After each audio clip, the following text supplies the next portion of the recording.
Hey guys, this is Lifer Maniac, and I'm very pleased today to introduce to you guys this very deck profile, the character deck profile of the virtual world from this gentleman over there. Just a sec.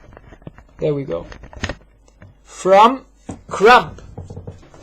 Now, those of you guys, if there are, in case there is, those of you guys who do not like penguins, monsters might switch on the off button right now, because the deck of Crump is full from penguin type monsters and support cards.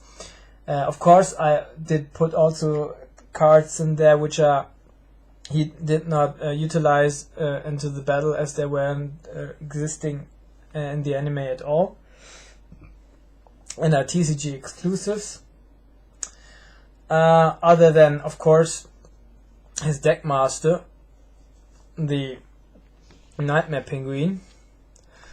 What can I reveal about this very particular character?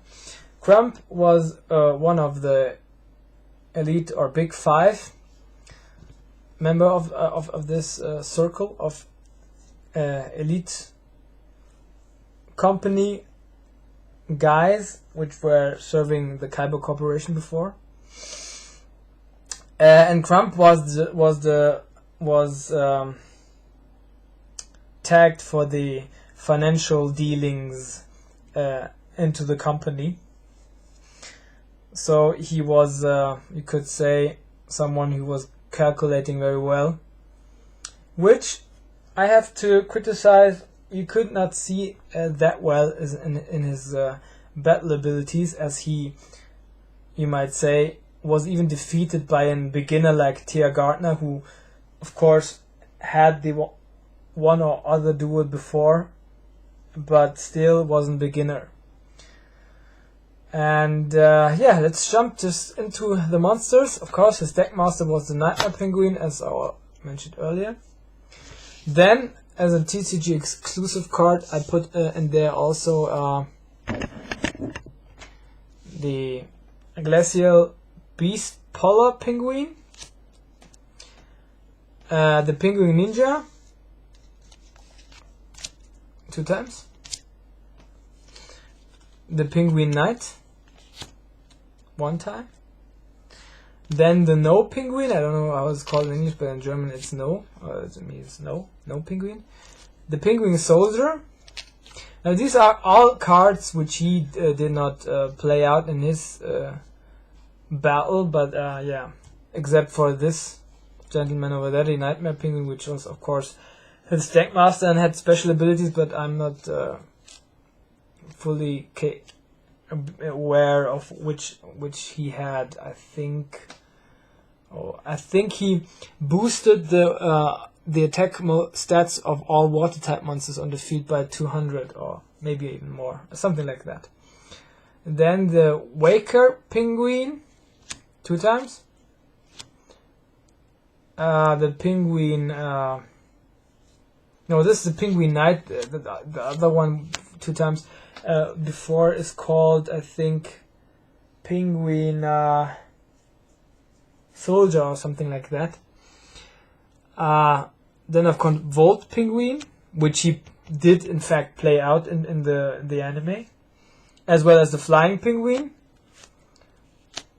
even 2 times. I do engage in battle 2 times, but he had, I think, just showed that he had it once. Then I put in there another card which is appropriate, Gora Turtle, namely because not in the duel against Gardner, but in the Big Five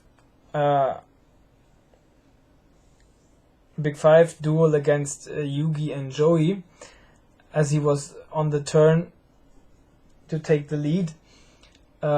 He played out the Catapult Turtle, which I of course put also in there, as he had it then later on, and because that one fits, I also put the Gora Turtle as a logical conclusion also in there. And then Blist, the defender of the ice barrier. Now he had, I think, at least one ice type defender monster which were very high defensive stats. So I thought it might be, from the name as well as from the artwork, very appropriate into that deck. But yeah, his defensive stats are far more weaker than that. So yeah, you might criticize that, but yeah, I will show you which in terms of defensive stats, put in there for the other card, which was enemy exclusive, of course. Then the Snowman Eater, with just 1,900 defensive, so more. But I think the card I'm referring to is had even, I think, 2,500 defense, something like that. But also 0 attack like this one, but still it's not that one which I exchanged for that. It will be coming later. Then Tacrimenos, Sea Serpent card. The Great Caesar Pinguin. Danger Nessie I put also in there because it's of course also a little bit comparable to a Sea Serpent monster.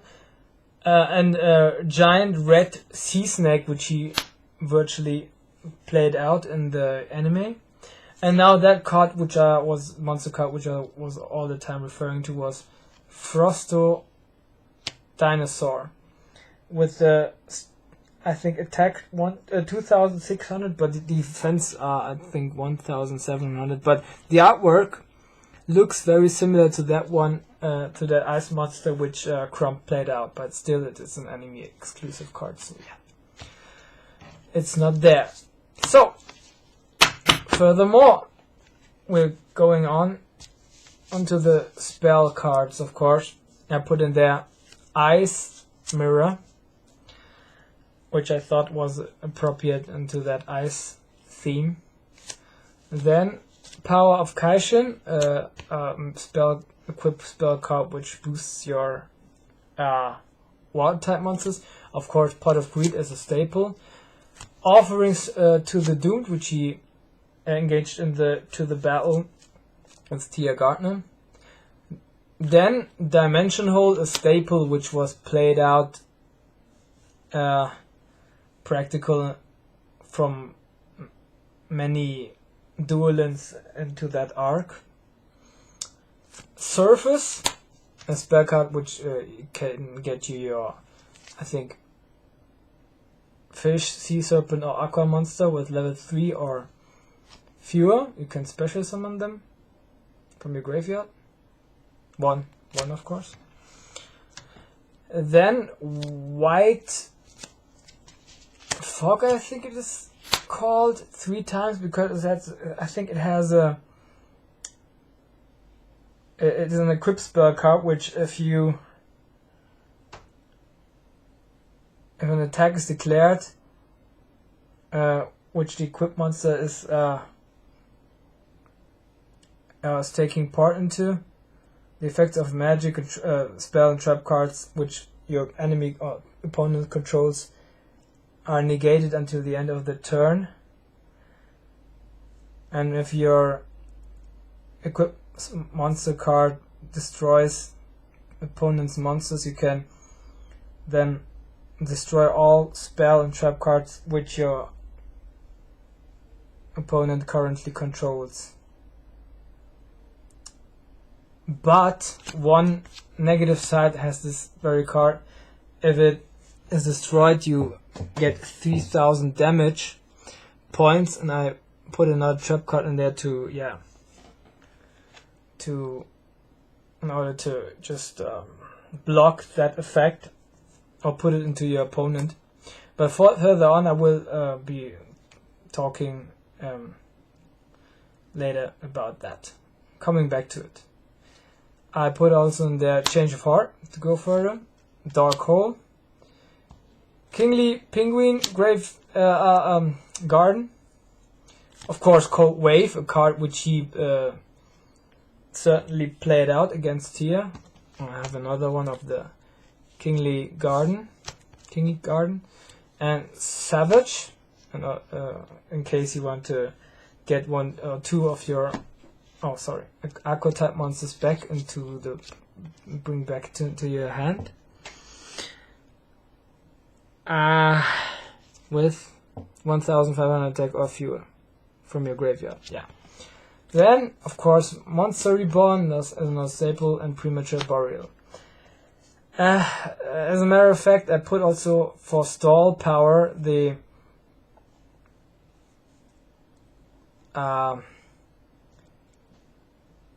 limited area B into that deck, as it brings all monsters with level 5 or higher into the defensive position. Then, of course, a card which he played out was that I put in there 3 times, but he played it out at least 1 time, was Penguin Sword. Yeah, and now we go on with the deck profile. Into the traps, right into the traps. White Raw, one card which I thought would be appropriate into that ice theme and subject. Mirror Wall, one card which he played set, but it was destroyed from I think Tia Gardner's Mystical Space Typhoon. Ice Barrier, of course, and another one into that ice team. Then Driving Snow, that was a card which he replied into that Mystical Space Typhoon from Tia Gardner, which I talked about just a few seconds ago. Dust Tornado, which has a similar engine. Amulet of the Deep Sea, I think it's like a little bit like stalling your enemy's attacks. Yeah, it's like working similar to Swords of Revealing Light, but you have to discard 1 card into the graveyard, and it's just lasting for 3 rounds as well. And then limit level limiter section B. That's of course another one which stalls, I think, all cards with 3 level 3 star monsters of fewer put into the attack mode, I think. Yeah. And now I have also deliberately have the aim to put another 2 or 3 trap cards in there, referring to that White Fog spell card, which I've put 3 times in there. And the card which I did not now, I have it, but I don't know where exactly it is. I think maybe in the Speed Wheel box, is Barrel Behind the Door. I will put it at least 2 times in there as the White Fog spell card effect with 3,000 points damage comes into you. Can then play out the Barrel Behind the Door, and your opponent then gets the damage instead. So yeah, it might work that very well into that mechanics. To make a long story short, I will be concluding that deck profile. I hope you guys liked it. I enjoyed it, of course, and yeah, stay tuned for more content. I will be. Oh yeah, I almost forgot that one. I have also, of course, the Penguin Torpedo, which he played out against Tia Gardner. That card has the weakness. If it attacks, it can attack directly, and if it attacks, it is destroyed after the damage calculation, I think. And I think he special summoned it then another time and attacked another time again. Yeah, now that was that deck profile. There I think are 2 or 3 left. Johnson from the Big Five is left, and of course Lecter. Yeah, and then I did receive one of the Tristan Taylor cards, which I were already did talk about these days, but still lacking one, which is coming all the way from Greece into Germany. So it lasts a little bit, it takes a little bit of time. I'm waiting now, I don't know, 4 or 5 days, maybe a little bit more, but it still didn't arrive. So yeah, I have to be patient, and I will be making the other 2 deck profiles as well. And then right before Noah, Kaiba, and Gozabro, of course I will be putting up the Tristan Taylor deck if it did arrive until then or not. I will not be caring about that much. So yeah, maybe it does or maybe it doesn't, and then we will conclude that our whole arc with these 2 afterwards. And then yeah, I'm very pleased and looking forward to the Orichalcos arc, which is one of my favorite. You might say the Battle City and the Orichalcos arc are placed in my own personal chart list, if you might say. And of course on the top.